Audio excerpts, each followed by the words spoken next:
পুর নিয়োগ দুর্নীতির তদন্ত সূত্রে শুক্রবার দিনভর দমকল মন্ত্রী সুজিত বসুর বাড়িতে তল্লাশি চালান ইডি অফিসাররা। তারা বেরিয়ে যান রাত 8টা নাগাদ। গোয়েন্দারা বেরিয়ে যেতে মায়ের পায়ে ফুল দিয়ে মা কালীকে পুজো করে সাংবাদিক বৈঠক করতে বসেন বিধাননগরের বিধায়ক। তার গোটা সাংবাদিক বৈঠকের মোদ্দা কথা ছিল, ইডি অফিসারদের কোনো দোষ নেই, তারা সরকারি চাকরির কাজ করছেন, যত দোষ শুভেন্দু অধিকারী। বিরোধী দলনেতার বিরুদ্ধে যেন রাগে ফুঁসছিলেন সুজিত বসু। তার এমন রুদ্রমূর্তি বহুকাল হয়তো দেখা যায়নি। এদিন সুজিত বোসের বাড়িতে যখন তল্লাশি শুরু হয়, তখন শুভেন্দু তার টিপিক্যাল স্টাইলে বলেন, ব্যাগপত্র শীতের পোশাক গুছিয়ে রাখুন, এই শীতে জেলে থাকতে হবে। শুভেন্দুর এইসব কথা তখনই নিশ্চয়ই জানতে পারেননি সুজিত বসু, হয়তো টিভি চালানোর অনুমতি ছিল না। কিন্তু পরে অনুগামীদের থেকে তা জানতে পেরে সুজিত বসু বলেন, হ্যাঁ, শীতের পোশাক গুছিয়ে রাখছি, 4 দিন গঙ্গাসাগরে থাকবো। কিন্তু তুমি যে তোয়ালে পেঁচিয়ে টাকা নিয়েছিলে, তোমার চুরির কি হবে? কবে তোমাকে ধরবে ইডি সিবিআই? এখানেই তা থেমে থাকেনি। শুভেন্দুকে গাড়ল বলে দমকল মন্ত্রী। সেই সঙ্গে বলেন, আয়নায় নিজের মুখটা কি দেখেছো? সুজিতের কথায় আমি আবারও বলছি, ইডি অফিসারদের কোনো দোষ নেই, ওরা যা যা প্রশ্ন করেছে তার উত্তর আমি দিয়েছি। আমার ছেলে, মেয়ে, স্ত্রীও সব প্রশ্নের উত্তর দিয়েছে, তাদের ডাকলে আবার যাব। কিন্তু ফের সুজিত ফিরে এসে শুভেন্দুর প্রসঙ্গে তিনি বলেন, শুভেন্দু আমাদের দলে ছিল, মন্ত্রী থাকার সময় যা যা করেছে সব জানি। মমতা বন্দ্যোপাধ্যায় কেন ওকে ছেড়ে দিলেন? ওকে জেলে পড়া উচিত ছিল। কিন্তু তার ওঠা দুর্নীতি প্রসঙ্গে সুজিত বসু বলেন, ইডি জানিয়েছে যে আদালতের নির্দেশে তারা কিছু তদন্ত করছেন। যে সময় পুর নিয়োগ হয়েছে বলে বলা হচ্ছে, তখন আমি দায়িত্বে ছিলাম না, সেই ব্যাপারে কাগজপত্র ওদের দিয়েছি। দমকল মন্ত্রীর কথায় কেউ যদি বলতে পারে 1 পয়সাও নিয়েছি, মমতা বন্দ্যোপাধ্যায়ের কাছে গিয়ে ইস্তফাপত্র জমা দিয়ে দেব। ইডি অফিসাররা এদিন সুজিত বসুর মোবাইল ফোন নিয়ে গিয়েছেন, সেই সঙ্গে ব্যাগ ভরে কাগজপত্র নিয়ে গেছেন। এই ব্যাপারে সুজিত বলেন, আমি দমকল মন্ত্রী, ইমার্জেন্সি কাজ থাকে, বলেছিলাম ফোনটা আমার খুব কাজে, তাও নিয়ে গেছে, কি আর করা যাবে। পুর নিয়োগ দুর্নীতিকাণ্ডে এর আগে অনেককেই জেরা করা হয়েছে, তার মধ্যে অন্যতম হলো মিডলম্যান অয়নশীল। সে ব্যাপারে প্রশ্ন করা হলে সুজিত বোস বলেন, কার কথা বলছেন জানি না, তাকে আমি চিনিও না। অনেক রাত্রিতে আমি কোচিঘাট থেকে মিটিং করে ফিরেছি, কিন্তু সকালবেলা আমি যখন 7টার সময় আমাকে বলে, আমার ছেলে এসে বলে, বাবা ইডি এসছে বাড়িতে। আমি বললাম ঠিক আছে, 10 মিনিটের মধ্যে সময় দিতে বলো, নিচে বসতে বলো, আমি আসছি। কিন্তু আজকের দিনটা আমি প্রথমে অফিসারদের বলেছিলাম যে আজকে স্বামী বিবেকানন্দের জন্মদিন, আপনারা এসছেন, নিশ্চয়ই আপনাদের যা কোয়ারিজ আছে সব রকম সাহায্য করতে আমি প্রস্তুত আছি, আপনারা একটু দয়া করে আমাকে তাড়াতাড়ি ছেড়ে দিন। কিন্তু যাই হোক, ওদের যা প্রসিডিওর আছে ওরা সেটা করেছে। কিন্তু সকাল থেকে আমার প্রায় 12-14টা প্রোগ্রাম, শিডিউল প্রোগ্রাম, তার মধ্যে একটা বিবেকানন্দের মূর্তি উদ্বোধনের করার কথা ছিল, সব কটা প্রোগ্রাম আমাকে ক্যান্সেল করতে হয়েছে। ক্যান্সেল করবার পরও আমি এখন জাস্ট ইডি বাড়ি থেকে বেরিয়েছি 13.5 ঘন্টা পরে। 13.5 ঘন্টা পরে যখন ইডি বেরিয়েছে, এবং আপনারা জানেন আমার কাছে ফোন পর্যন্ত নেই, আমার একটা ডিপার্টমেন্ট হচ্ছে এমার্জেন্সি ডিপার্টমেন্ট, ফোনটা মিস করেছে। আমি ইডিকে যত না দোষ দেবো, ইডির অফিসাররা যারা এসছেন তাদেরকে প্রত্যেকেই বলেছি, আপনারা আপনাদের সরকারি কাজ করতে এসছেন, আমি আপনাদের কোনো বাধা দেবো না, যা দরকার লাগে আমি, আমার ছেলে, আমার মেয়ে, আমার বউ, সবাই আমরা উত্তর দেওয়ার চেষ্টা করেছি। যা যা ডকুমেন্ট দিয়েছে আমরা সেই ডকুমেন্ট প্রস্তুত আছি, এবং আগামী দিন সব রকম সহযোগিতা করবার প্রতিশ্রুতি আমাদের রয়েছে। তার কারণ আমি মনে করি যে ঘটনার সঙ্গে আমি কোনো যুক্ত না, যে ঘটনার সঙ্গে আমার কোনো যোগাযোগ নেই, সেই ঘটনায় নাকি কোর্ট মারফত একটা এনকোয়ারি হচ্ছে, যে পৌরসভায় যে সমস্ত লোক নিয়োগ হয়েছে সেখানে নাকি আর্থিক অসুখ যেটা হয়েছে তার সঙ্গে নাকি আমাদের যোগাযোগ আছে, সেই জন্য এনকোয়ারি করছে। আমি বলি এনকোয়ারি করুন। আমি আজকে সবার সামনে, প্রেসের সামনে দাঁড়িয়ে বলছি, একটা কথা আপনারা মনে রাখবেন, যদি কোনো কর্মক্ষেত্রে, কাজের ক্ষেত্রে কেউ 1 পয়সা সুজিত বোসকে দিয়ে থাকেন, সুজিত বোস আজকেই রেজিগনেশন মুখ্যমন্ত্রীর কাছে পাঠিয়ে দেবে তা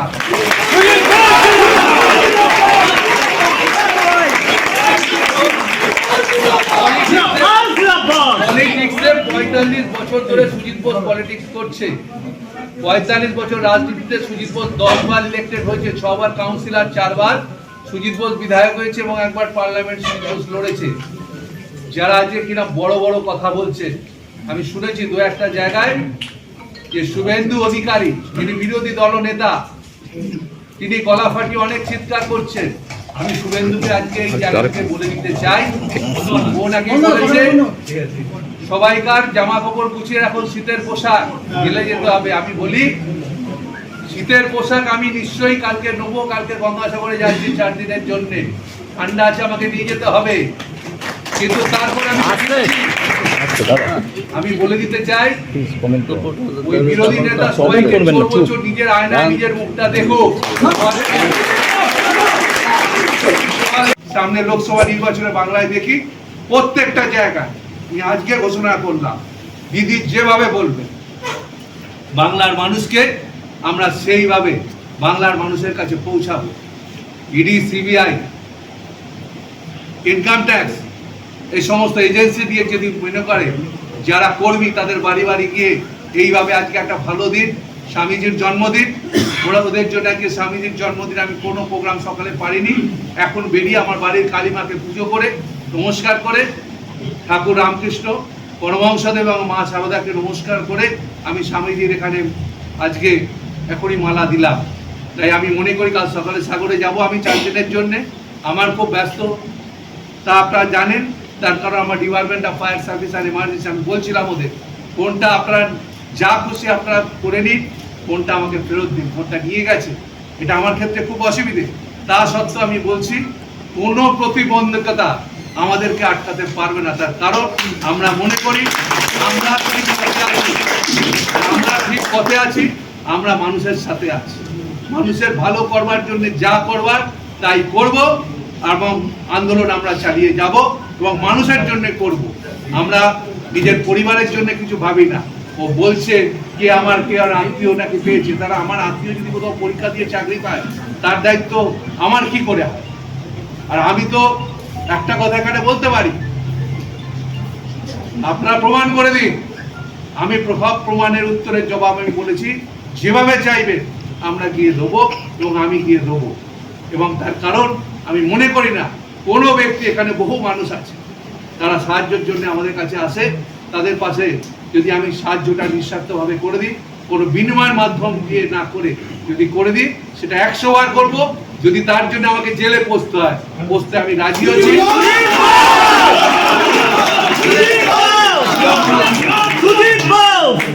আমাদেরকে জেল দেখিয়ে লাভ নেই। কিছুদিন আগে আমি দেখেছি সিবিআই নিয়ে একটা প্রশ্ন তুলেছি, আর না সিবিআই কোনো নোটিশ আমার কাছে এলো না, সাংবাদিকদের হাতে হাতে ঘুরে বেড়ালো। পরবর্তী সময় প্রমাণ করে দিলাম যে সিবিআই আমাকে ডাকে।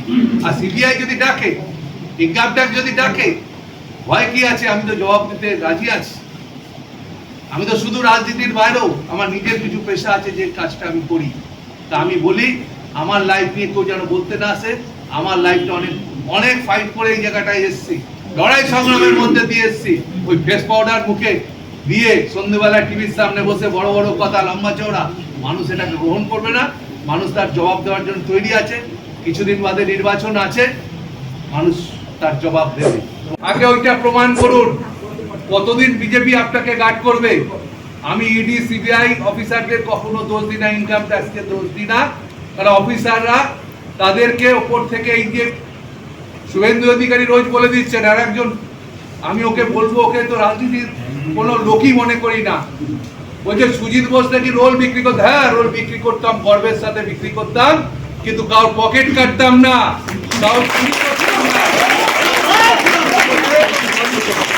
আমি বলবো আমাদের প্রধানমন্ত্রী তো চা বিক্রি করতে, তিনি তো নিজে বলেছেন আমি চা বিক্রি করে দেশের প্রধানমন্ত্রী হয়েছি।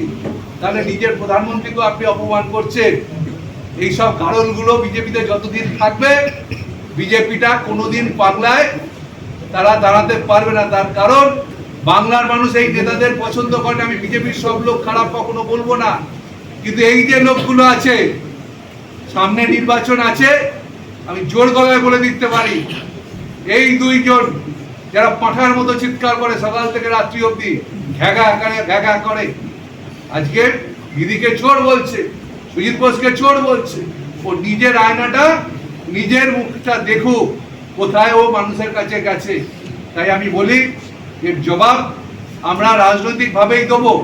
আমি কাউকে বলিনি যে কেউ মারামারি করো, কেউ ইডির লোককে অসম্মান করো, কেউ সিআরপিএফকে ধাক্কা দাও, কাউকে বলিনি। আমরা বলেছি শান্ত সবাইকে থাকতে। আজকের দিনও বলছি সবাই শান্ত থাকবে, আমাদের আন্দোলন চলবে। তার কারণ বিজেপির বিরুদ্ধে আমাদের আন্দোলন চলবে, তার কারণ আমরা মনে করি এই বাংলায় বিজেপির কোনো স্থান নেই। সেটা মমতা ব্যানার্জি প্রমাণ করে দিয়েছেন লাস্ট ইলেকশনে। তিনি বলেছেন খেলা হবে স্লোগান দিয়ে তিনি যে রাস্তায় নেমেছিলেন। সরকার গড়ার ক্ষেত্রে 213টা আসন দিয়ে আমাদের রাজ্যের মানুষ জয়ী করেছেন। আর মমতা ব্যানার্জি হচ্ছেন ডেভেলপমেন্টের লোক। তুমি মমতা ব্যানার্জিকে চোর বলছো, তুমি তো ওইখান থেকেই তুমি বড় হয়েছো, ওখান থেকেই তো সমস্ত সুযোগ সুবিধা নিয়েছো। আর তোমার কেলেঙ্কারি বেরোবে একদিন, তুমি ভেবো না ঈশ্বর তোমাকে ক্ষমা করবে না। তার কারণ নিচে পার পেতে পারো, ওপরে কেউ পার পাবে না। তার কারণ তুমি মানুষের যেভাবে মানুষের বিরুদ্ধে তুমি করছো। তোমার পরিবার, আমি কারোর পরিবার ধরে বলি না, ও পরিবার তুলে কথা বলছে, আমি বলি তোমার পরিবারটাকে তুমি নিজে ভালো করে দেখো। আর কি সুযোগ সুবিধা তোমার দরকার ছিল, আর কি সুযোগ সুবিধা তোমার আছে? নেই তোমার, সবকিছু তুমি নিয়েছো। এখন ওই দলেও গিয়ে তুমি বড় বড় মাতব্বরি কথা বলছো।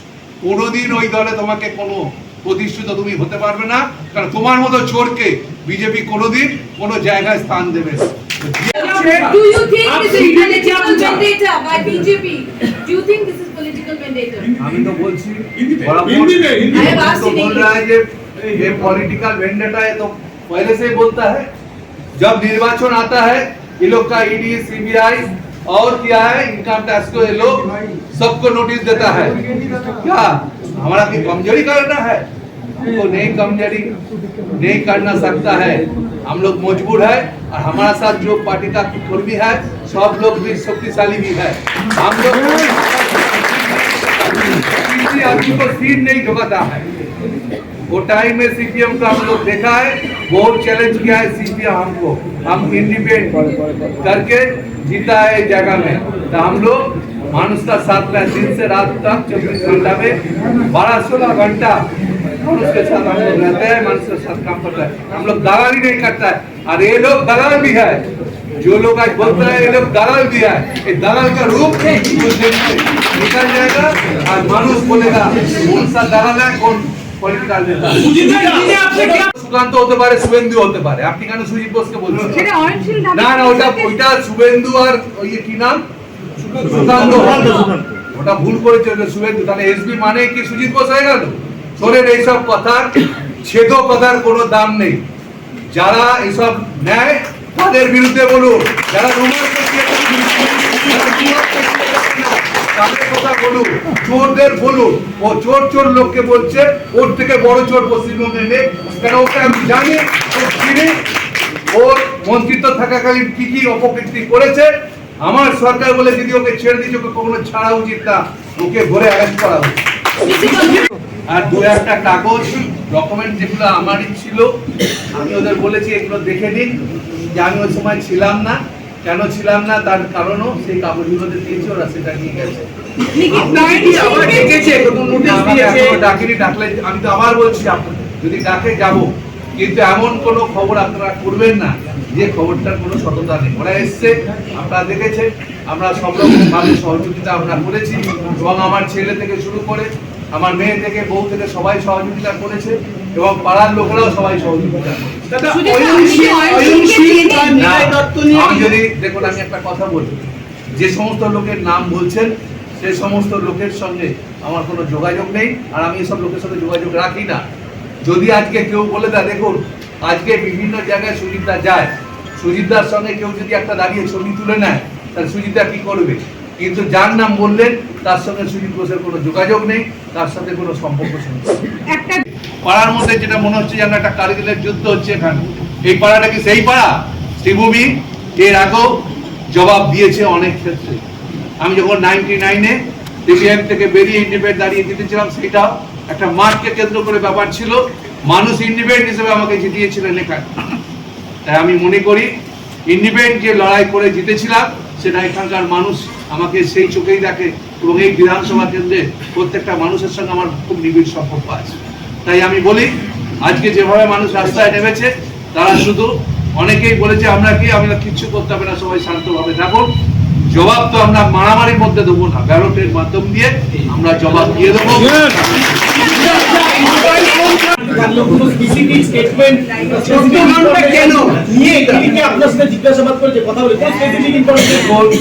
আমাকে যদি প্রশ্ন করেন আর আমি সেটা এখানে বলবো না, সব কথা বলবো না, কিন্তু আমি বলেছি অফিসারদের আমি কখনো দোষ দিই না, অফিসারদের কোনো গালিও দিই না। তার কারণ একটা কথা মনে রাখবেন, অফিসারদের যেভাবে পাঠানো হচ্ছে অফিসাররা সেভাবে আসছে, নাহলে উনি বলে দিচ্ছেন এর বাড়ি যান, ওর বাড়ি যান, এর বাড়িতে গিয়ে যান, ওর বাড়িতে যান না। ও যেটা আজকে করেছে শিলিগুড়িতে, কালকে মেদিনীপুরও সেটা হবে, এটা একটু धैर्य। अरे जो पूछा है हम लोग आंसर दिया है, हम इधर में कोई नहीं बोलेंगे। क्यों बोलेंगे? पार्ट ऑफ इन्वेस्टिगेशन हम लोग कुछ नहीं बोलेंगे, सब पता का उत्तर नहीं देंगे। हम लोग जितमार बोलेंगे, हम लोग जाएंगे, उत्तर देंगे।